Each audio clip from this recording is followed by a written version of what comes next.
So we've shared personal stories, we've done a grab bag. Now today we're going to take overwhelm into the professional setting. Where a lot of us experience overwhelm, and we know that many of our listeners are entrepreneurs. So don't think that this doesn't impact you, because professional overwhelm is perhaps impacting the group of entrepreneurs the most. So whether you're a professional in a corporate setting or a professional in an entrepreneurial setting, today's episode is for you.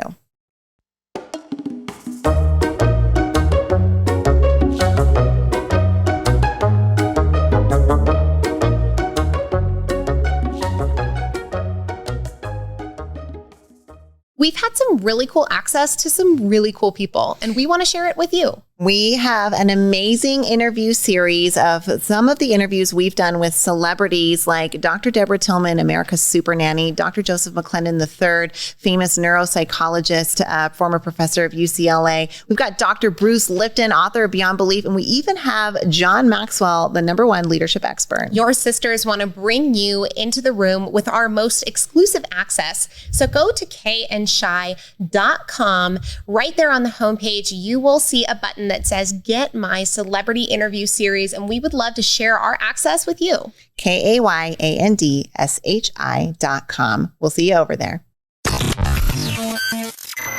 You're enjoying this episode on Angel Phoenix Productions Podcast Network. To explore a complete lineup of quality programs and media production services, head on over to angelphoenix.com or like our Facebook page at facebook.com/Angel Phoenix Productions.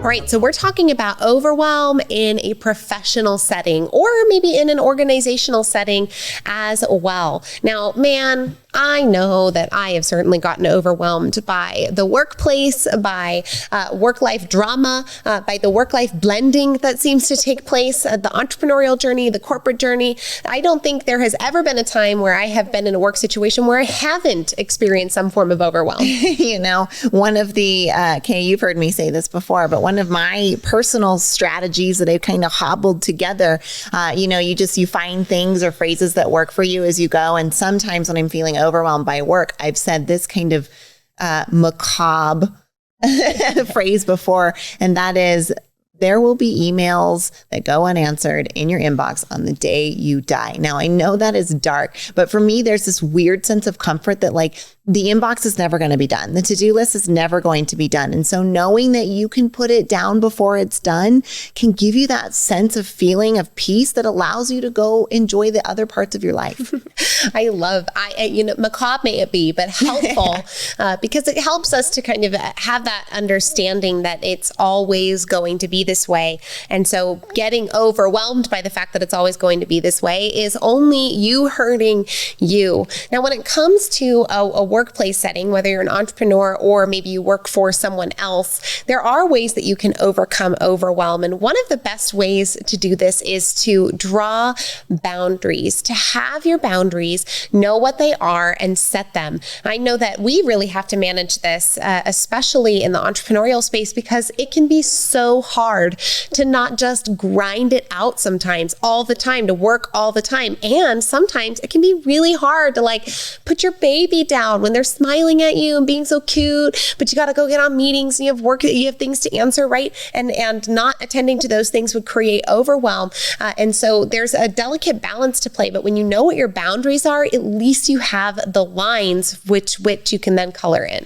Now, these 3 strategies that we're sharing right now are coming at you from Forbes magazine. Recently, they had an article written by Ashley Logan titled 3 Steps to Avoid Overwhelm and Burnout to Thrive at Work. So draw boundaries is that first one. Knowing what your values are and then setting boundaries around yourself to reflect them, both for yourself and for those around you, can be really helpful. The second one that Ashley brings forward in this article is to create self-care rituals. If you have self-care already ritualized as a habit in your life, then it will serve you you as a base for that foundation of emotional well-being, especially when things become overwhelming in that professional setting.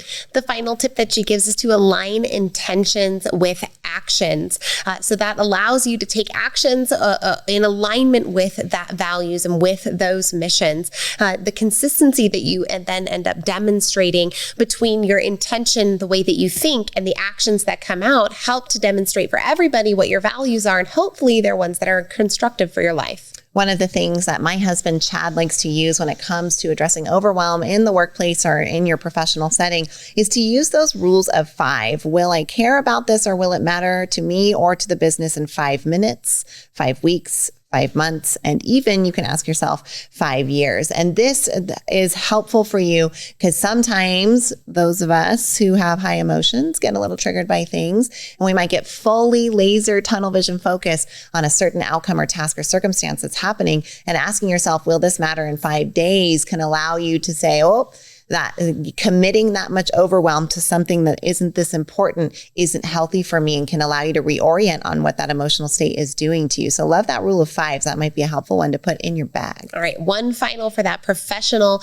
overwhelm. And this is actually a really great tactic. If you've got someone in your professional environment that you can ask for some help. Now, we're not saying asking for help with your tasks, but sometimes the overwhelm comes when there's so much on our plate that we don't know how to tackle it. So ask a fellow colleague or maybe a partner for an organizational thinking session where you give all of the things that you have on your plate and have somebody else help you sort out how you're going to tackle it and what that looks like. Now, you can do this exercise yourself by spewing your entire list onto a piece of paper, but sometimes this can have the opposite effect. When you see it all on a piece of paper, it makes you feel more overwhelmed. So coming alongside that partner can be a great way for you to overcome overwhelm in a professional setting. We hope that you've enjoyed this week on Overcoming Overwhelm, because if you're a human just like us, if you're in our family, then overwhelm is something that you certainly have experienced. And if you are part of this family, then we hope you have a fantastic weekend, and we want you to know we are always rooting for you and reminding you to root for yourself too.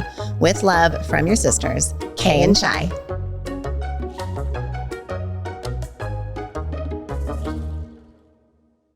This podcast was a production of Angel Phoenix Productions. Explore more episodes of this show or other great shows on the Angel Phoenix Podcast Network by visiting angelphoenix.com. The views expressed in this show do not necessarily represent those of Angel Phoenix Productions or its advertisers, and may contain language that's unsuitable for younger listeners.